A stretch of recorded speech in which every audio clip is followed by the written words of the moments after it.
Orthodox perspective. You can join the conversation by calling in at 855-237-2346. That's 855-AF-RADIO.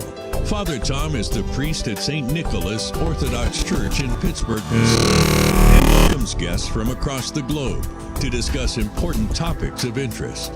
Here's Father Tom. Welcome to Ancient Faith Today. This is Father Tom Soroka, and I'm so glad that you're with us this evening. We'll be taking your calls in a bit at 1-855-AF-RADIO. That's 1-855-237-2346. Matushka Trudy will be answering your calls tonight, so please make sure to turn the show volume off before you come on air. To participate online, we encourage you to go either to the AFR Facebook page at facebook.com/ancientfaithradio and place a question there in the thread for tonight's show where it is being live simulcast. Or you can also go to facebook.com/ancientfaithtoday and place a question there in the thread for tonight's show. You can also send us an email at aft@ancientfaith.com. So let's get started. This Sunday saw a dual event. We, of course, as North Americans, as American citizens, that is, citizens of the United States, we celebrated Independence Day. But there was a wonderful coincidence on this Sunday where the second Sunday after Pentecost, we always celebrate the local saints of a particular land, of a particular church. And so we celebrated the synaxis, the gathering of the North American saints, the growing number of men and women who are recognized in our church and glorified by the church as saints. And so this is an opportunity for us to speak not only from a historical standpoint about how Orthodoxy first came to North America, because it's a very important story in the history of Orthodoxy in the entire world, but it is also an opportunity for us to talk about the mission of the church. I am a priest in the eastern United States, and most of our churches were started by immigrants. That is, people that came over in the 1910s and 1920s from usually Eastern Europe or the Middle East, and they came over and brought their religion with them. They started local churches in the various areas that they settled in to get jobs and feed their families. They started churches primarily for their own people. This is not to say that this was a bad thing, but this was simply the reality. They were worshiping in the way in which they were used to worshiping in the old country, and therefore it was for a specific people. But this contrasts with an earlier story of Orthodoxy in North America that was brought to Alaska, which at that point was a territory of the country of Russia, but also there were many native Alaskans in that particular, which is now one of the United States. In 1794, missionaries were sent from Russia to Alaska, and they brought with them the Orthodox faith. And thousands upon thousands of native Alaskans were not only brought into the Orthodox faith, but were Christianized. They were formerly pagans, and they were brought into Christ. And so we want to have this discussion this evening because it helps us frame Orthodoxy itself. Who is Orthodoxy for? And how can we learn the missionary spirit from the first missionaries in North America? And so to help us with that conversation, we have Father Simeon Johnson. Father Simeon Johnson is the rector of St. Nicholas Orthodox Church in Juneau, Alaska. He converted in Colorado in 1997, and he also attended St. Vladimir Seminary, where he graduated with an MDiv. He also holds a BA in Political Science from the University of Regis in Denver, Colorado. Since 2019, he has been assigned to St. Nicholas Orthodox Church in Juneau.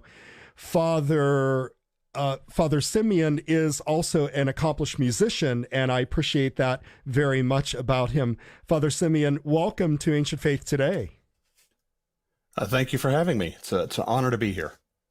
Well, I'm very happy to have you here. As we were speaking right before the show, I feel like this is a very, very important topic, because we know that this topic, this understanding of what the mission of our churches, what the stance of our churches is very important in terms of outreach.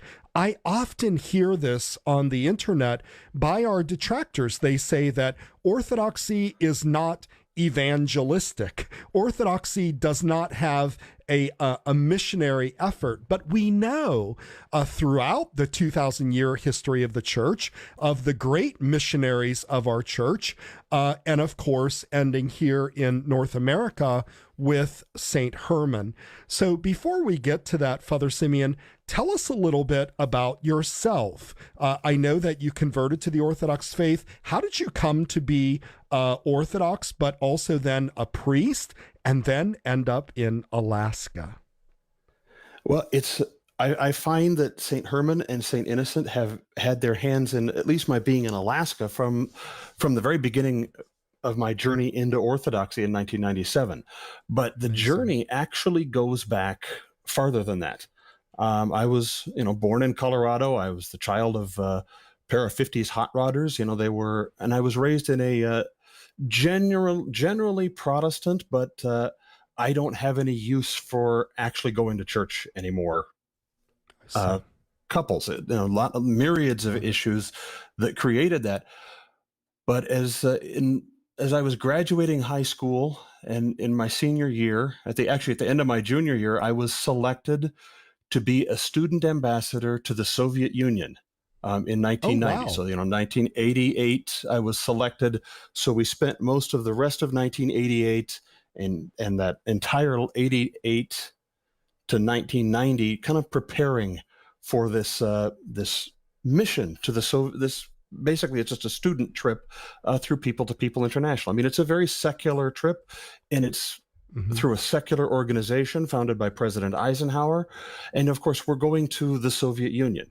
It's the peak of glasnost and perestroika, but it's still the Soviet Union. The church is not really a favored organization, even if Gorbachev is kind of pulling the throttle off of it. During that trip, there was 5 busloads of high school students at the point. But during that trip, about 20 of us were selected to go to dinner with Archbishop Victor of Tver.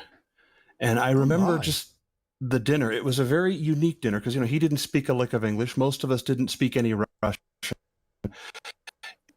Just, the dinner was there, and after dinner conversation was just interesting. I mean, you'd come to Russia, and even the church, one thing that just struck me is, you couldn't hide it. It's all over old buildings, even if some of them have been converted into modern art museums and had all of their iconography whitewashed, and you can't hide what the original function was. And I remembered before even having this dinner, the first time I had experienced Orthodoxy is, you were in the Kremlin in Moscow, and you go into the Uspensky Cathedral, the Dormition Cathedral, right there in the Kremlin. And it's just this fantastic example of late medieval, early modern Russian architecture, these Byzantine icons from floor to ceiling. And you walk in, and as an American, as a Westerner, I mean, it was just very instantaneous. This is not like anything I have ever seen. This does not match any, Roman Catholic, Protestant church that I've gone to for weddings and funerals, et cetera, because that so was you had no knowledge of Orthodoxy at all at that point. At that point, what knowledge I had of Orthodoxy was what I had discovered in really secular studies of Russian history, because the church, I see. the Russian church's influence on Russian culture is almost impossible to ignore when you read Russian history. I mean, the Mongol invasion, the collapse of Russia, all of this, the church's efforts in holding some semblance of the idea of Rus together after the collapse of Kievan Rus, you can't ignore it. It was just, you can't ignore it. But I didn't know much more than, as a cultural phenomenon, here it is. And then there's these churches, and it's like, this is completely alien to anything I have ever seen or experienced. The entire atmosphere that you're going to worship in is just so different that it started me just thinking and observing. And then when we went to that dinner with the Archbishop of Tver, one of the groups that we had actually came from one of the local Catholic private schools. So a couple of the chaperones were Roman Catholic nuns. So they began to ask the Archbishop just a series of questions. This the normal, well, what about this? And all of their questions were framed very much in the Reformation and counter-Reformation mentality. And here was Archbishop, and he's simply just answering all the questions from an Orthodox perspective and from a theology that just didn't deal with medieval scholasticism, no Renaissance, no Reformation, no counter-Reformation. So the entire framework of his answers came from a very, almost an alien intellectual tradition, and it was very much rooted in mysticism rather than legalism and logic of scholasticism. And it really just got me asking a lot of questions, and it took about 7 years of research before I finally made the decision that I'm going to start actually visiting Orthodoxy. And the ironic part is the first church I walked into was St. Herman Orthodox Church in Littleton, Colorado. And that church was founded in 1972. And as far as we can tell with its history, it is the first church dedicated to St. Herman after the granting of autocephaly. That, it's not confirmed, but that was the belief at the time. No one had found any evidence to the contrary that church founded in 72 was the first St. Herman Orthodox Church in North America. Wow, that's wonderful. So it's so that's kind of that. I felt St. Herman's influence from the beginning there. Right. And so eventually you made your way to seminary, and as the story goes, here you are serving in Alaska. And so let's remind our listeners, tonight we're talking about the first missionaries to North America, St. Herman and this band of missionaries. And we're talking about the idea of Orthodoxy as a missionary church, not as an immigrant church, but as a missionary church. This is a very, very important conversation. So we want you to join in. 1-855-AF-RADIO. That's 1-855-237-2346. Maybe you have a question about St. Herman or the mission in Alaska. Father Simeon is here to answer those questions. But also, you may want to also talk about the idea of Orthodox, the missionary spirit of Orthodoxy. How can we engender this in our parishes? We're happy to discuss that also. So, Father Simeon, let's get right to the subject at hand here. And that is, let's kind of lay the foundation for this story. Why was there a decision made to send missionaries from Russia to Alaska? Who made that decision? And how were these men chosen that actually came to Alaska? Tell us a little bit about that, if you would, please. Actually, who made the decision, just because, Russia was an autocracy at the time, who actually formally made the decision for sending the mission was Empress Catherine II, or Catherine the Great. She actually commissioned the mission and authorized it in 1793. I didn't. And she did this realize at the request of a man named Grigory Shelikov. He's a very colorful character. I mean, he could best to be described him. If we're going to think of him, we'd want to think of him along the lines of those, Old West colorful salesmen. But he presented this idea and this vision for, we're going to have, a Russian monopoly government in Alaska. This will be the Russian New World, and we've really got to organize it and control this fur trapping, because over there, if we don't, we're automatically in conflict with the Hudson Bay Company, who's doing the same thing over there. So there was elements of that, but he convinced them that we need to do this, and as part of this, we're the Russians, so we're going to finance this mission. Now, the Russian Promishlenniki, the hunters, had been there for decades already. That's kind of the Russian model is, the hunters go out, the monastics go out looking for their wilderness to be isolated and to pray and practice hesychia, and the population kind of followed. So the Russians had been there trapping furs for years. There was already a chunk of intermarriage. So Russian Orthodoxy was not alien to the Aleuts. There just wasn't any organized mission. Yeah. Were there clergy there at that point, or were they just most of the clergy that served Alaska were basically naval chaplains? Natives. If a boat was carrying a clergyman or a Navy boat came in with a clergyman on, they would get out and, usually just right around Kodiak, they would do what they could, baptizing, chrismating, blessing marriages. But for the most part, it was a lay marriage. I mean, people were baptized, but they were just lay baptisms. People were married, but again, it was just kind of the whole, this is more of a lay marriage. It hasn't been blessed sacramentally because there's not a priest around to do it yet.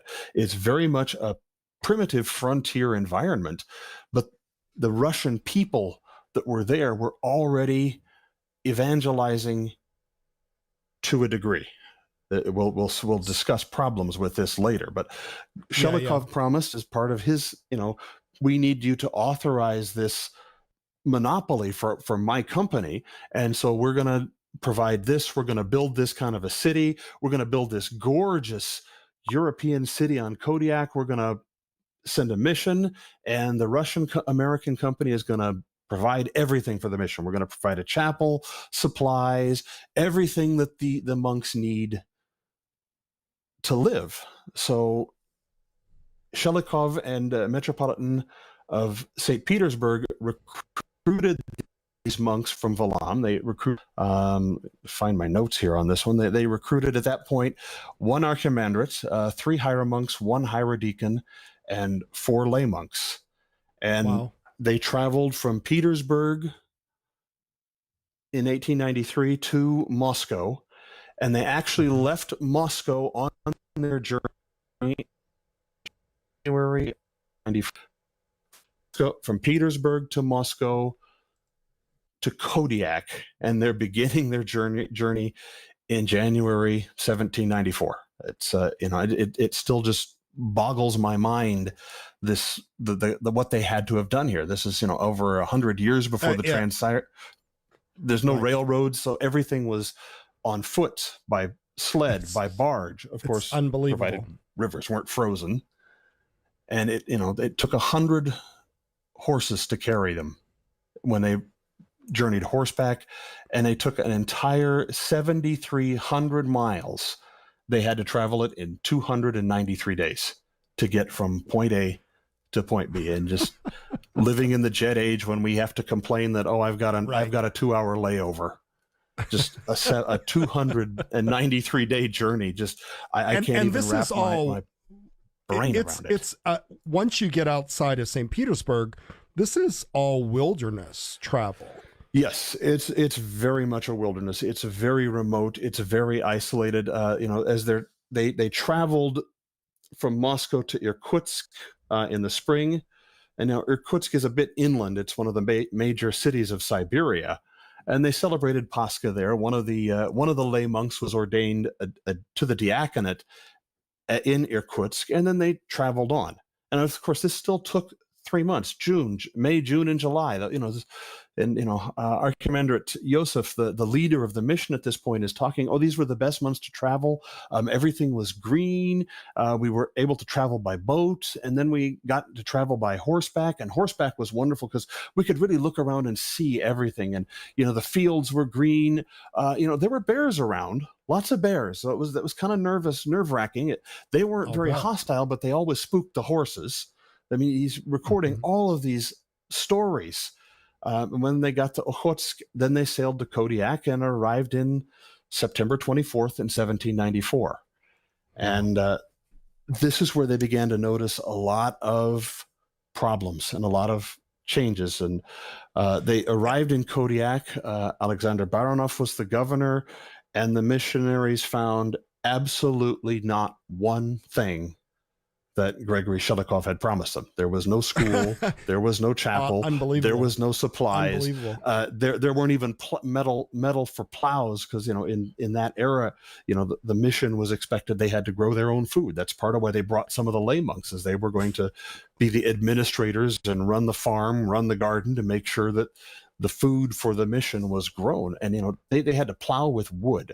None of it was there. Unbelievable. And of course you have all that, and a lot of the you have all that permafrost there.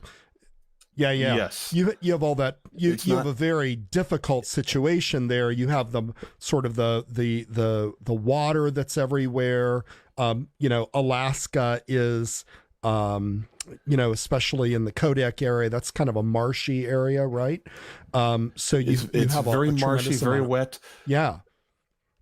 But I also wanted to ask, when he first arrived in Alaska, would just, pardon. Yeah, I go ahead. Let's just kind of pause here. Again, tell us who these original missionaries were. Obviously one of them was St. Herman, and St. Herman, what's very fascinating about St. Herman was he was not clergy. He was just a monk, right? He was just a lay monk. I mean, and like I said, they left with 4 priests, and we know, 4 priests, and and most of them traveled. I mean, they were talking. Their records in the book, and you can read the translated copies of these reports in the book Alaskan Missionary Spirituality, that edited by Father Alexa. And here's my obligatory plug of my alma mater, but that's available through St. Vladimir's Seminary Press. It's if you're interested in history and reading the primary sources, you need to get the book. But they're talking about these monks, and they're debating on where they're going to go, and they're talking, again, this is 1794, about how they're coming all the way over to Southeast Alaska. They're already planning their mission here in Alaska among the Tlingit people. How are they going to do this? How are we going to cover all of Alaska, and who's going to convert the most? And this, the monks are often traveling, and they're not in Kodiak. And so, we all know, Saint Juvenal and his companion were martyred in Kinagak. I mean, they arrived at the village, and the story is wonderful. And you still get the oral history that they got there, and the local shaman saw this boat coming, and this Russian Orthodox monk coming, and he's not, he's a shaman. This is really amongst the first contacts. He doesn't know. He sees a rival shaman, and he tells his people, draw your arrows, Wow. Tell them off. So, they're drawing their arrows, and he's telling them to keep going and telling them to go away. And, St. Juvenal continues to sail in, and they draw their arrows all the way. And he said, and, the oral history says, and the saint started, and the monk started swatting flies, making motions like he was swatting at flies. They were making the sign of the cross. If you think of a priest blessing you, that's exactly what was happening. He's swatting at flies. And so the shaman said, fire. And so they were, the pair of them were killed. And the other wonderful part of the story is that the shaman, they collect the body, and the shaman takes the brass pectoral cross off of St. Juvenal, because this is what shamans do, is we're going to take this, and I'm going to take this other shaman stuff and take his power for my own. So he starts saying his thing and doing his incantations, and rather than working, it lifts him up off the ground and drops him. And so he does it a second time, and it lifts him up off the ground and it drops him. And he does it a third time, and it lifts him up off the ground and it drops him. And so the shaman says, okay, next time somebody comes dressed like this, we need to hear him out, because I have no power over this. So that's just that story. But, so the mission is already losing people. The monks are gone. And then, they have already engaged. I mean, again, by the time they got there, nothing that was promised was there. And Governor Baranov was kind of actively opposing their work. He didn't want the people in school. He was moving the natives around as he saw fit. I mean, the entire communities of the Pribilof Islands, St. George and St. Paul, that's not their indigenous ancestral homelands. Governor Baranov moved them there specifically for the seal hunt. And that, they've never really forgotten that part. Governor Baranov is not popular out in the Aleutian Chains. He was not popular here in Sitka. I mean, the Sitkan people went to war with the Russians twice, in 1802 and 1804. The only reason the Russians won the second time was they had a naval ship, the Neva, here. That's the only reason they were able to win and reestablish the fort at Sitka in 1804. So let's pause there. We have a caller. Brett is on the line. Brett, you're on the line with Father Simeon Johnson. Welcome to Ancient Faith Today. Thank you. Father's bless. My question was concerning the fact that we're talking about the missionary church and how the Orthodox Church is a missionary church. What can I, as a layperson, I'm not a member of the clergy, I'm not a monk, at least not yet anyway. What can I, as a layperson, do to help propagate this missionary church idea? What can I do to help the Orthodox Church be a missionary church?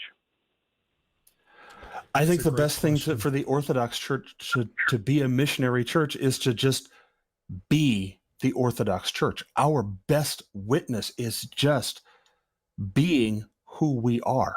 We live, we love, we pray, we're hospitable, we're welcome, and we bring in everything we do the joy of the resurrection. I mean, that's the great thing, that as someone who's really standing on the footsteps of these missionaries, we bring the joy of the resurrection. We bring the basic principle that each and every human being is created in the image and the likeness of God. That's something that we need to remember, that when we read Genesis in the Greek, when it's that we get to that passage, it says image and likeness of God. The word used is icon.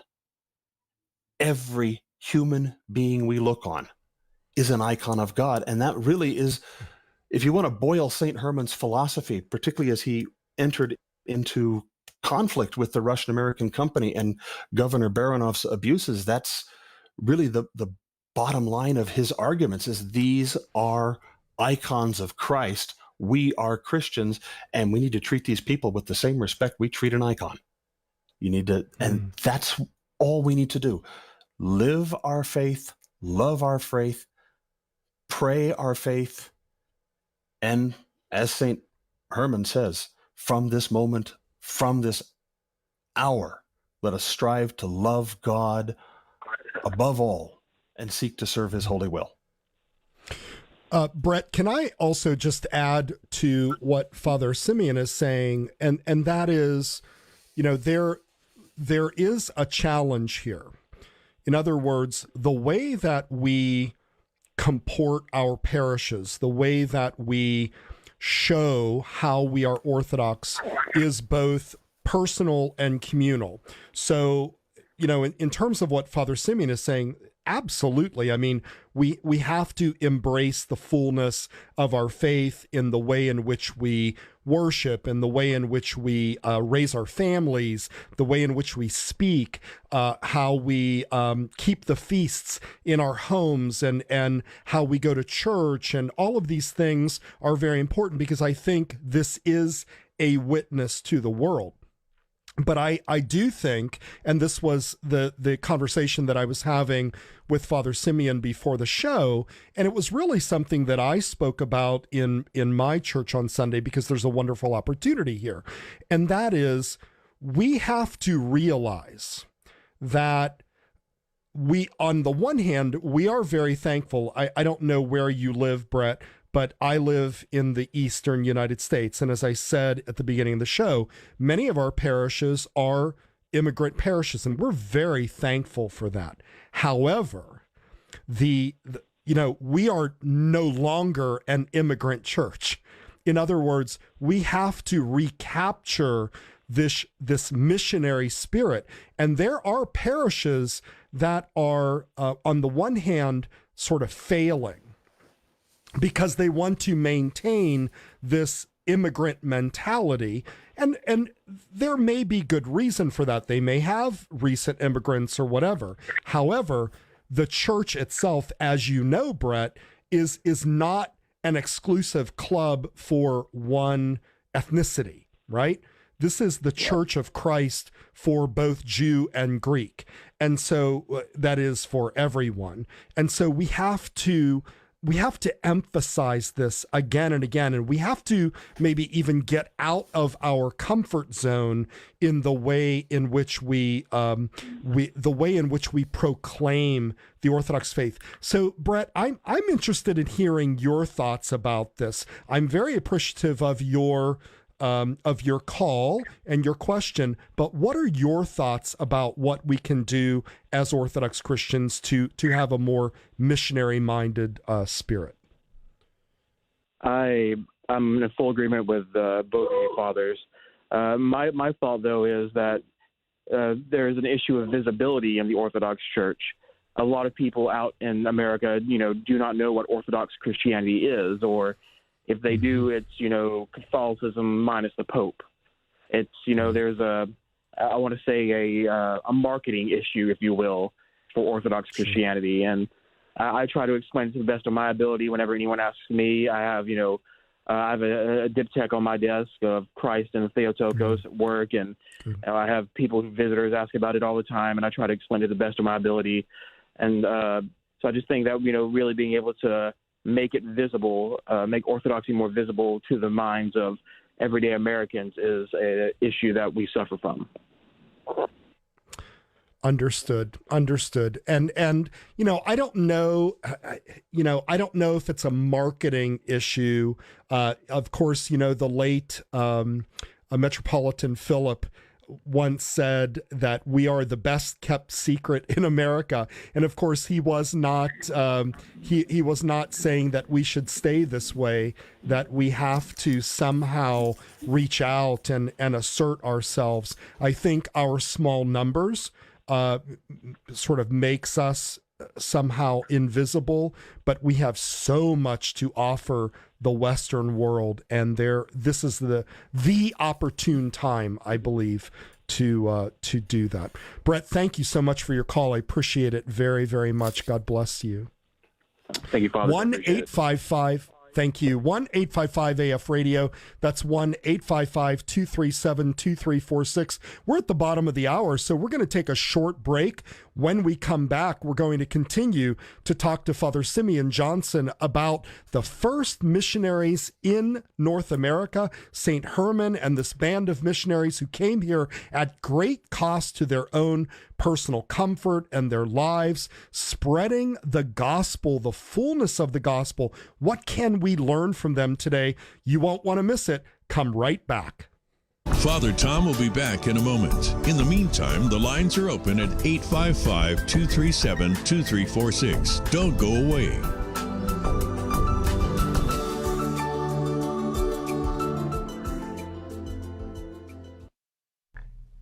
It began in 2004 with one streaming station playing Orthodox hymns and chants in many different languages, and a few talk programs and lectures as we could find them. About 10 years later, we added a talk channel and made the music channel, well, all music. Today, I'm pleased to announce a third streaming channel on Ancient Faith Radio, introducing the English Language Music Channel. O gladsome light of the holy glory of the immortal, heavenly, holy, blessed Father, O Jesus Christ. You now have 3 choices on the Ancient Faith app and website. Share the good news with your friends and family, and as always, thanks so much for your financial support that makes it all possible. We praise God for the Son and Holy Spirit, for meet it is at all times to worship. We're back with Ancient Faith Today and Father Tom Soroka. Give us a call at 855-237-2346. Here once again is Father Tom. Welcome back to Ancient Faith Today. We're talking with Father Simeon Johnson about the first missionaries to North America and what we can learn from St. Herman and the rest of those missionaries. Father Simeon, let's sort of continue this conversation. So you were talking about this first encounter with the missionaries in St. Juvenali, and eventually, how did this relationship grow? Because obviously these first missionaries did reach out to the native people. They converted hundreds and thousands of people to the Christian faith. What was the relationship with the natives eventually? And what was, in other words, how did the natives see eventually the missionaries? And what was the relationship with the ethnic Russians? And that's where it really gets complicated, because we think of the Russians, and most of us come from this very, very American approach, this very westernized approach. We look at mission, and we think mission like everything we've always known in our Protestant mission, our Catholic missions, where these are political, they're cultural. We're here to do all these things and build up this artwork. And that not only wasn't the Russian missions approach. Anywhere you go, it didn't work because there was active opposition from the ethnic Russians. Archimandrite Yosef, I was reading some of his reports today, and he, in addition to reporting all of the things that there weren't, he wrote back this glorious report that between September and May of 1794, they recorded 7,000 baptisms and 2,000 weddings. That is amazing. So there's incredible amounts of joy and activity as the natives are flocking to the Orthodox Church here. And in many ways, you get down to it, one of the biggest obstacles to the mission was actually Governor Alexander Baranov. He was just not he was a local tyrant, and he really liked his idea of, I'm just going to do what I need to do with these natives. He was infamous. They got there and they found, of course, the company men were, they'd left their wives in Russia, and some of them were living with essentially a local concubine. They were forcibly removing men from the villages to hunt furs. Now, we have to remember that, the Aleut people that they were forcibly removing, this is an entirely subsistence or hunter-gatherer economy. So if you pull all the men out of the village during the time when it's time for the whale hunt, when the whales are here, and they don't get the whale and the whales migrate on chasing the food, there's not enough stores to get through the winter. I mean, and the results of this were just absolutely devastating. Villages starved, villages were wiped out. And then, of course, smallpox and all of the European diseases that natives hadn't seen. There were outbreaks that just wiped out entire villages. And, the Amazing. church strove to protect the natives from this. Archimandrite Joseph and St. Herman, they're arguing with the company. They're telling that, you cannot do this. When Empress Catherine went on to her reward, St. Herman, actually in 1796, St. Herman actually started giving the oath of loyalty to the Aleut people. And they love him for this. He was giving the oath of loyalty. He was, taking the oath of loyalty to Emperor Paul from the Aleut people, which changed the dynamic of the entire situation. They were no longer just savages that the Russian American company could do with what they will. These were now free citizens of the Russian Empire, giving them legal rights, and Baranov could no longer de facto use them as slaves. That is amazing. And they remember this. They still remember this. And just, here in Juneau, because, that's the other fascinating part about the mission to Alaska. As influential as St. Herman is, and as much as he's remembered, I mean, you go to Kodiak and you start talking to some of the Aleut elders, and they talk about the little grandfather. The little grandfather taught us this. The little grandfather taught us that.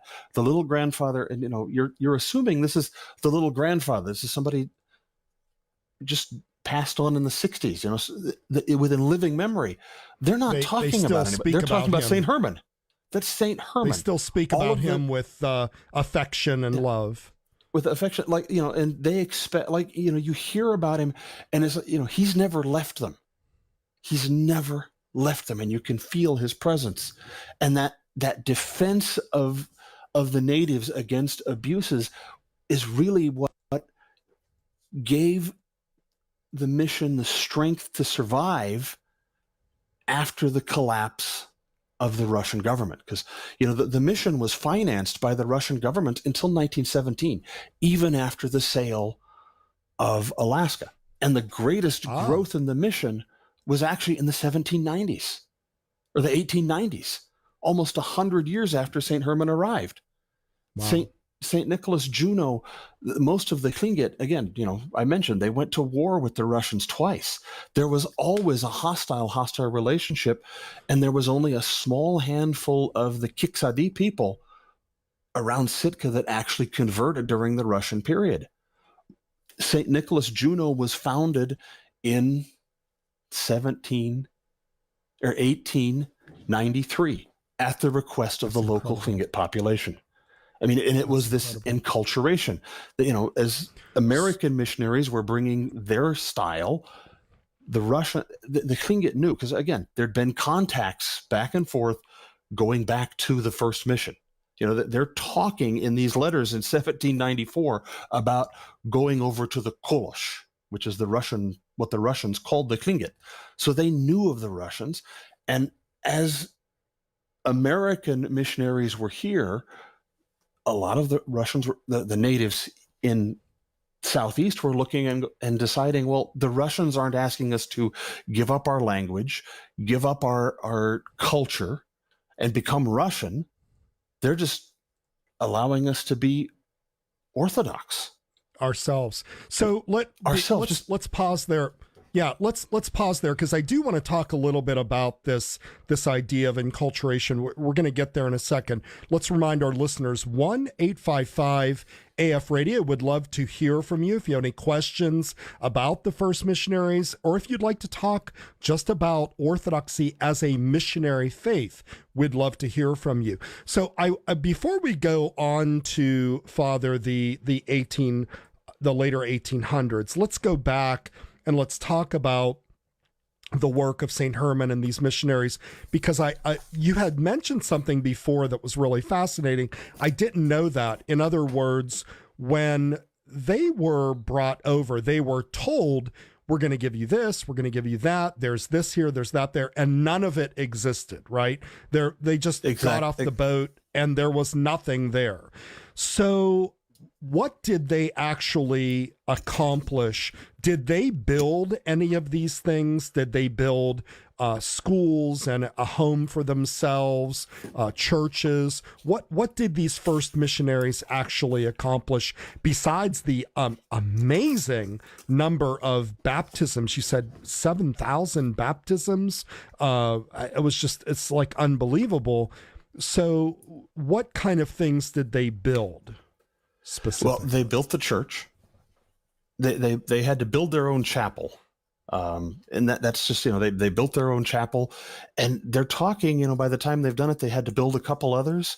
And I'm trying to find exactly what it was, but, Archimandrite Joseph is saying, and we need about 5 of these just on Kodiak to meet the needs of the mission.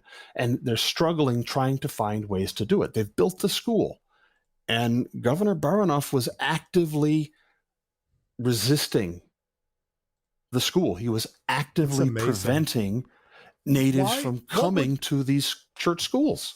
What was his motivation? Was it because he did not want to raise the level of the natives to be educated and to be on par with the Russians? He wanted to maybe keep them oppressed. Was that his motivation? I believe his motivation was just pure. This is a simple, easy labor force. It's already here. I don't have to import colonists. I can just use these natives and literally just use them and discard them when I'm done. Because that's the other thing to remember about just the Russian colonial model. Most of the Russian colonists were only around Kodiak and then Sitka, and there were never huge amounts of Russians all over the place. If the Russian colony was going to succeed, it was going to succeed because the local natives were going to govern the colony. Right. That's, and this is, St. Innocent actually continued to put this educational system that the first mission wanted to do, and we're not able to do because of Baranov's resistance. I see. St. Innocent was able to put it in. And that's really St. Innocent's model.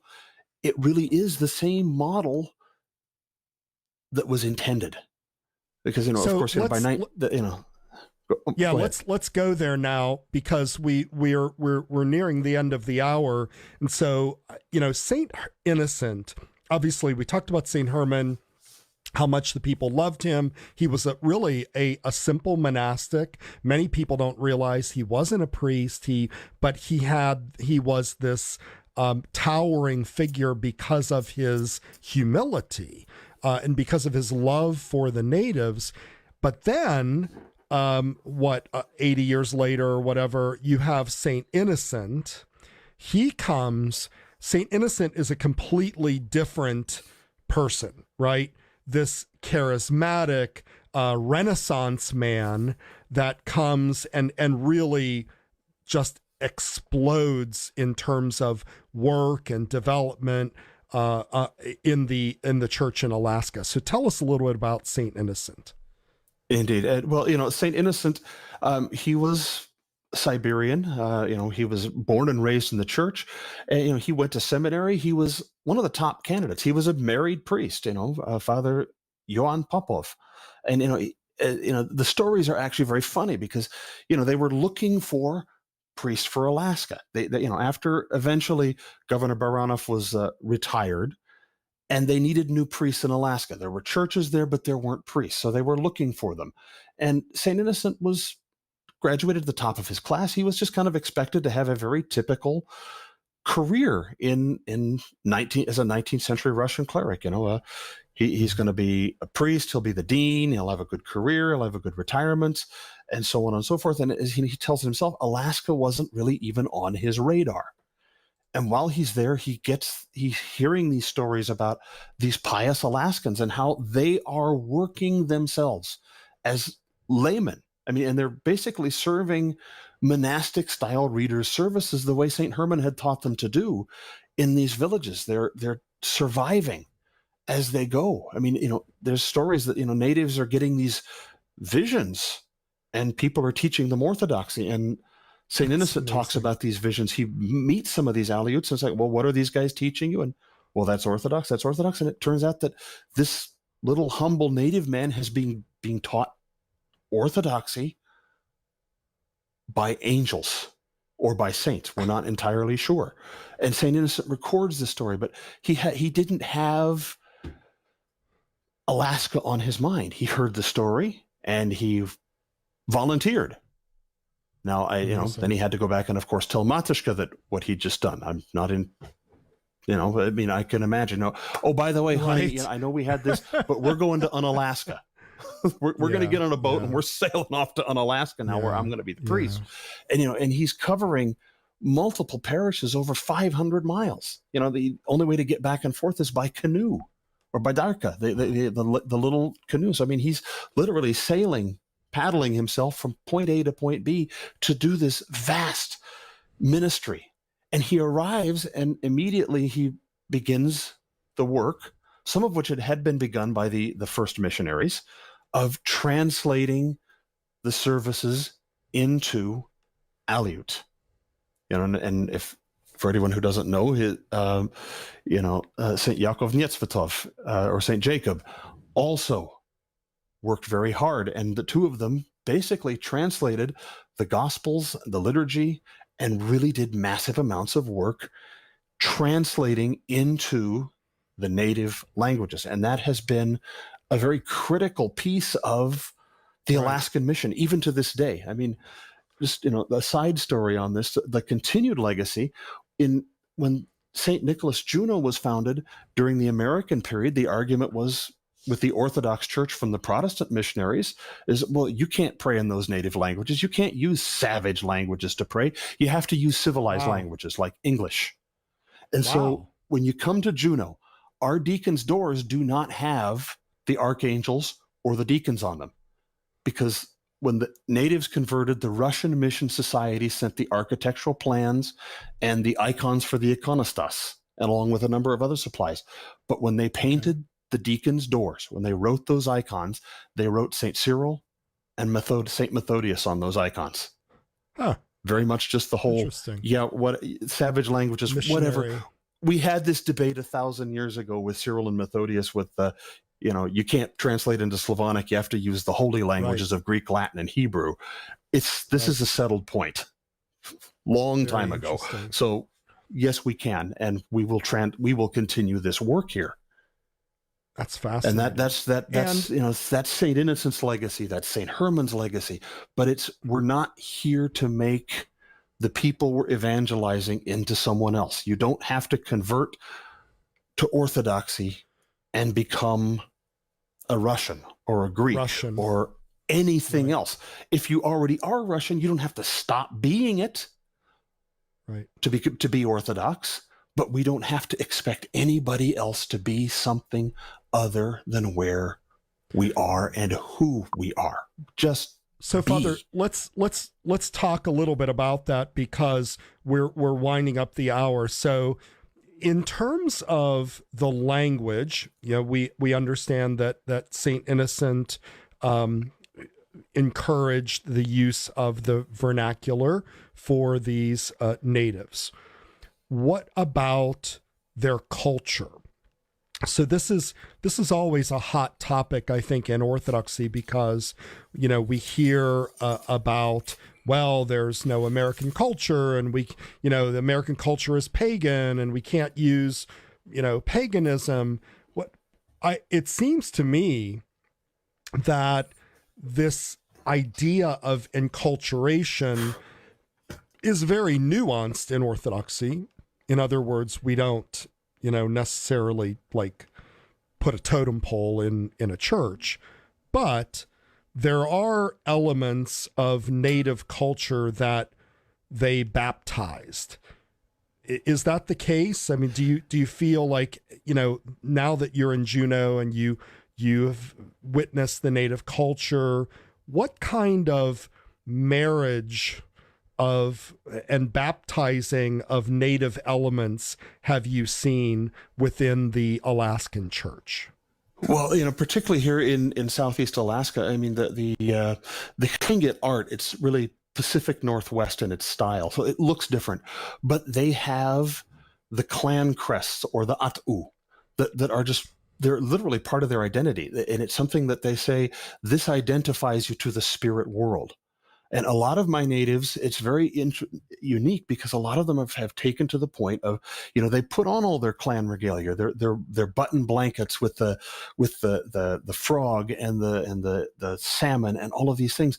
But a lot of, because this is the at'u, it identifies me both to the spirit world and to everybody else around me. So I mean, they look, oh well, that's okay. He's wearing a frog, so he's Kiksadi, and but a lot of them have also taken to, I'm Russian Orthodox, so on my blanket as well, I'm going to pin my 3-barred cross onto my button blanket because the cross is just as much of an at'u as the traditional form line art that we wear.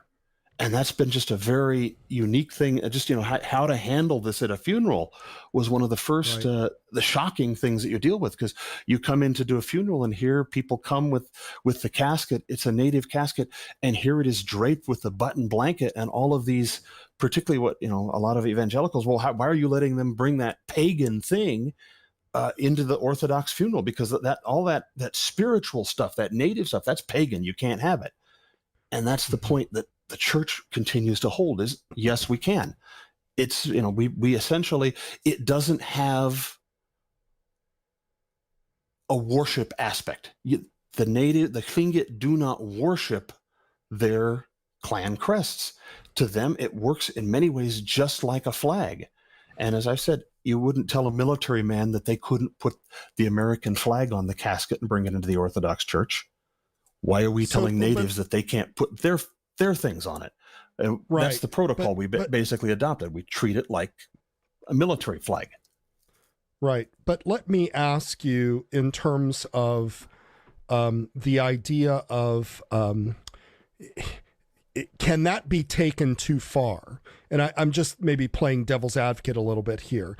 Can it be taken too far where it sort of smacks of syncretism, where you're saying, yeah, you can keep all of your native, Alaskan pagan rituals and so forth, but you can also be a Christian? Like, in other words, how it can do you very much be balance too far. this? Yeah, it can very much go too far one way or another. Because you can get it to the point where you're letting so much of the old ways in that orthodoxy isn't taking root. And that's that delicate balance, and that's the difficult part. I mean, and it's very pastoral, and in a lot of ways, I view it almost, it's like pastoral counseling or even confession. I mean, how we do this and how the people here decide what parts of native culture no longer precisely fit if I'm going to be an Orthodox Christian. That's a deeply personal decision that should be made between their priest, their Alaskan hierarch, and their tribal leadership. I mean, we can't just waltz up from the outside and say, well, outside, down in the lower 48, my parish looks just like this, and we have to Americanize.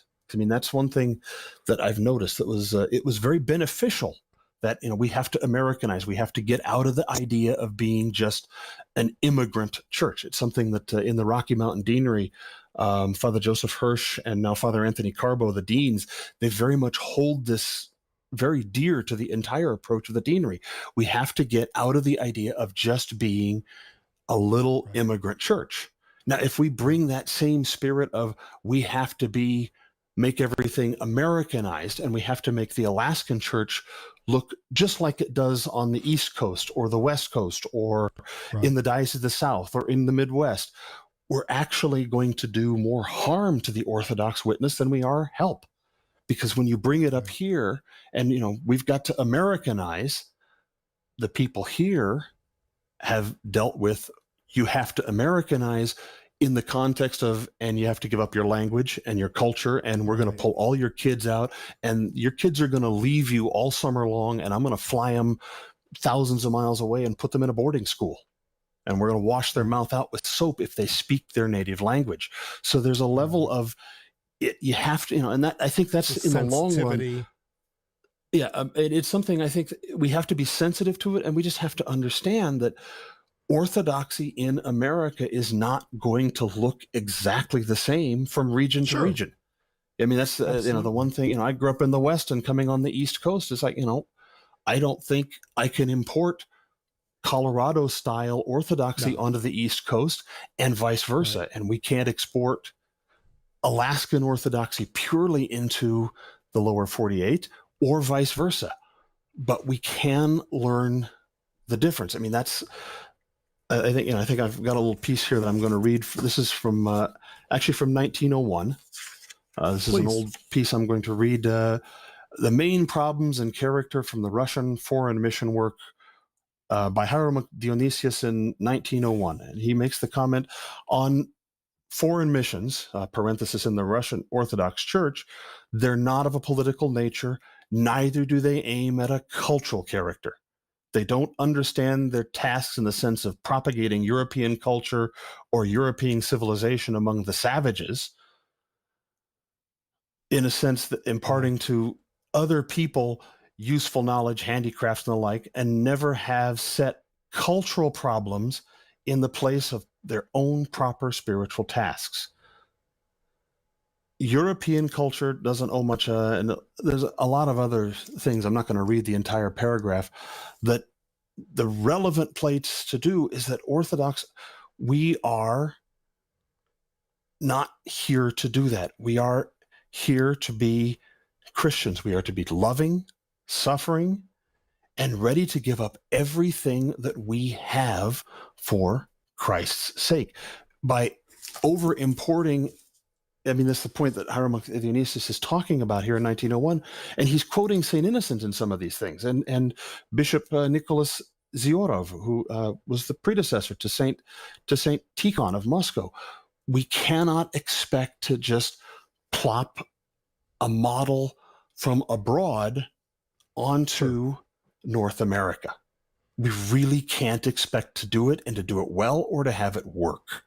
And that really, that's the message that you listen to it. And if you really read all the documentation, that kind of goes right back to the very first approach that St. Herman, St. Juvenal, and Archimandrite Joseph, all of them had, is that we're not here to make these people into Russians. We're here to make them into Orthodox Christians. Wonderful. And that means we have to do it in a way that's delicate, slow, and culturally sensitive. And it involves, that's the hard part with Americans. And, speaking as an American, because you want to talk. We just want to talk, and we want to offer ideas and opinions. They didn't talk. They listened. Because until they knew the stories that the people here were telling and how they viewed the world, you can't proclaim the gospel to the local population in a way that they even understand. Interesting. You can't translate patristic theology into native Alaskan spirituality without understanding the vocabulary and the language and the rhythm of native spirituality. And that's been the great struggle in the Alaskan mission. And I think some ways that's where some of our great struggle is, just within witnessing outside of our own faith. We're so eager to talk about it. We haven't really, and persuade somebody that we're not just letting it happen organically. Right.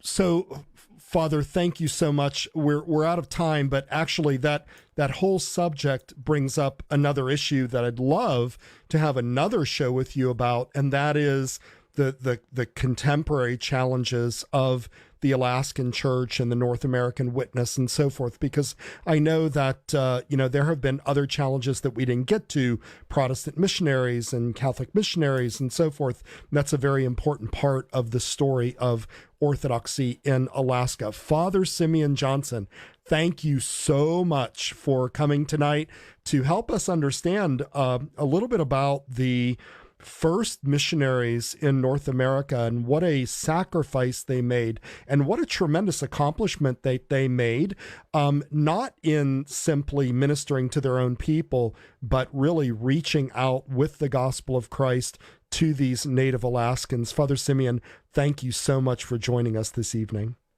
And again, thank you so much for having me. It's been my honor.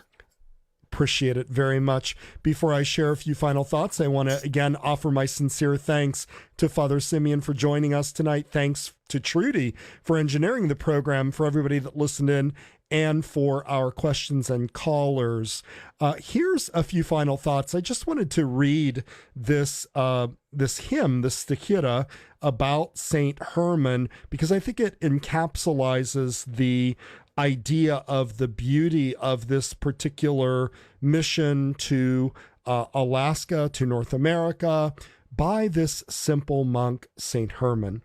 And this hymn says, "Your long and arduous journey across the dismal Arctic wilderness brought you to the safe harbor in Kodiak, the field of your holy labor in America. Here, as the least of an apostolic company, you planted firmly the cross of Christ deep in the hearts of an ancient people.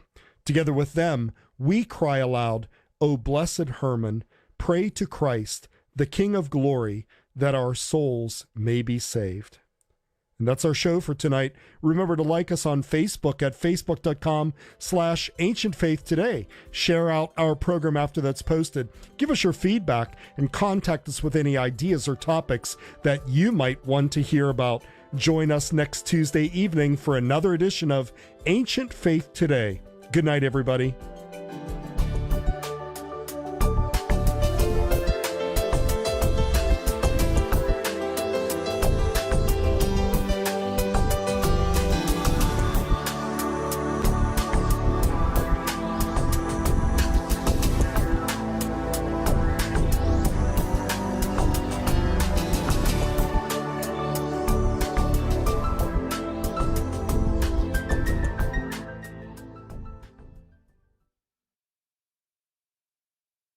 Linking the ancient Christian faith with modern technology. You're listening to internet-based Ancient Faith Radio. My name is Joseph Clark. I am a seminarian, and I met my fiance at orthodoxandsingle.com. My name is Deacon Adam Roberts from the Go Forth podcast on Ancient Faith Radio. I started Orthodox and Single in 2016 with a desire to help our neglected singles. Since then, we have celebrated over 30 wedding engagements and receive over 200 new members every month. Orthodox and Single is a proud supporter of Ancient Faith Radio. That's orthodoxandsingle.com. Once again, the website is orthodoxandsingle.com. And as always, it is free to join and browse. Now available on Ancient Faith Publishing, The Shield of Psalmic Prayer, reflections on translating, interpreting, and praying the Psalter. In this posthumous collection of poet and teacher Donald Sheehan's reflections on psalms and psalmic prayer, culled from his journals and teaching notes, you will find two quite different kinds of writing working in tandem: poetic and personal journaling by a man of faith, a scholar, a linguist, and, in the deepest sense, a teacher, alongside scholarly linguistic and poetic analysis by a man steeped in poetry who thought like a poet. Here's what Father Steve